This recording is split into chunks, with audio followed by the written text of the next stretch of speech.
बैठक में 2-3 बिंदु है। एक तो है कि 8 और 9 तारीख को झारखंड के सभी पोलिंग बूथों पर बैठकें होना है और उस बैठक में मुख्य रूप से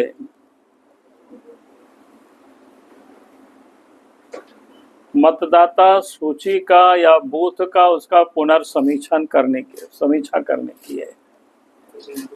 क्योंकि आए दिन आप सब लोग देखते होंगे कहीं पर वोटर लिस्ट से किसी का नाम को काट दिया गया या वोटर लिस्ट से किसका नाम को कहीं अन्यत्र कर दिया गया, फिर वोटर लिस्ट में कई लोगों का नाम भी छूट जाता है। तो हम सब लोगों ने कहा कि उस दिन जब पोलिंग बूथों पर लोग बैठेंगे तो इन सारे चीज़ों का लोग ध्यान रखें। अगर किसी का नाम कटा हुआ है तो उसका नाम जोड़ना है, गलत नाम अगर जुड़ा है उस नाम को हटवाना है।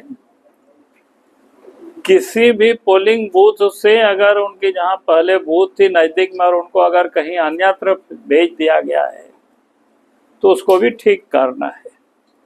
तो एक तो यह है कि 8-9 तारीख को झारखंड के तमाम पोलिंग बूथों पर भारतीय जनता पार्टी के कार्यकर्ताओं की बैठकें होगी, उस पर एक समीक्षा करनी थी।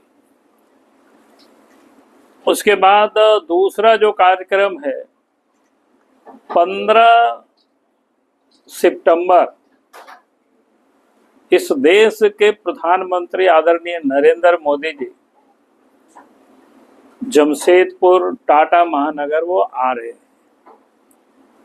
उनका 2 प्रकार के कार्यक्रम है, एक तो रेलवे का कार्यक्रम है, कुछ उद्घाटन है और कुछ शिलान्यास है। वो तो सरकारी प्रोग्राम रहेगा, लेकिन उसके बाद जमशेदपुर में उनके एक बड़ी जनसभा पार्टी की ओर से आयोजित है। तो उस कार्यक्रम को सफल बनाना है। हम सब के प्रयास होंगे। इस भ्रमण का जो कार्यक्रम था वो मैंने आप सब के समझ अपनी ओर से रख दिया है। अगर आप सब लोगों के मन में कोई जिज्ञासा हो तो आप सब लोग पूछ सकते हैं। सभा कितने बजे होगी? अब वो डिटेल तय हो जाएगी, दिन में ही होगी कार्यक्रम। आज का अकेले चुनाव लड़ेगी कि अपने कोalition को लेके किसी के साथ बढ़ेगी? हमारे साथ इस वक्त आजसू पार्टी है और कोई जुड़ेंगे तो केंद्रीय नेतृत्व उस पर बात करेंगे। जेडीयू को साथ लेके चलेंगे? हम बोले जेडीयू भी केंद्र में है, यहाँ भी होंगे तो हमारे केंद्रीय नेतृत्व सब विषय पर बात कर रही है। हमारी कोई बात नहीं हुई है। अब मेरे जानकारी में हमारे नेताओं की भी कोई बातचीत नहीं है।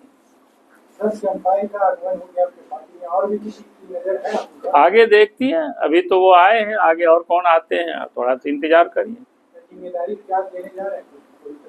अरे अभी तो चुनाव है, अभी तो झारखंड को जीतना है बस। के आने के बाद कितना असर पड़ेगा कुल्हान ये झारखंड?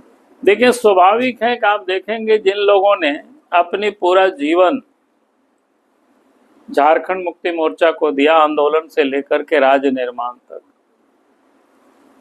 और अगर इतने पुराने लोग अगर इस पड़ाव में पार्टी छोड़ रहे हैं तो कुछ ना कुछ बड़ी कारण होगी उसका।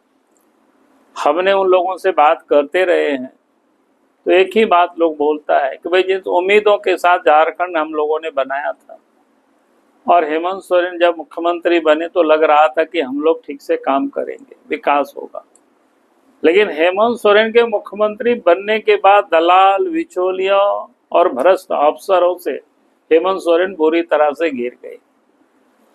और 1 साल, 2 साल, 3 साल, 4 साल ऐसे ही हम लोग सोचे आप तो कम से कम सुधरे, लेकिन जब जेल गया ये भ्रष्ट लोग, दलाल, बिचौलिया, तो जेल से भी यही लोग संचालित करने लगे। और जेल से लौटा हेमंत सोरेन तब भी नहीं सुधरा, तो लोगों को लगा कि आप सुधरने वाले नहीं हैं और झारखंड अगर उनके हाथों में यूं ही रहेगा तो झारखंड बर्बाद हो जाएगा।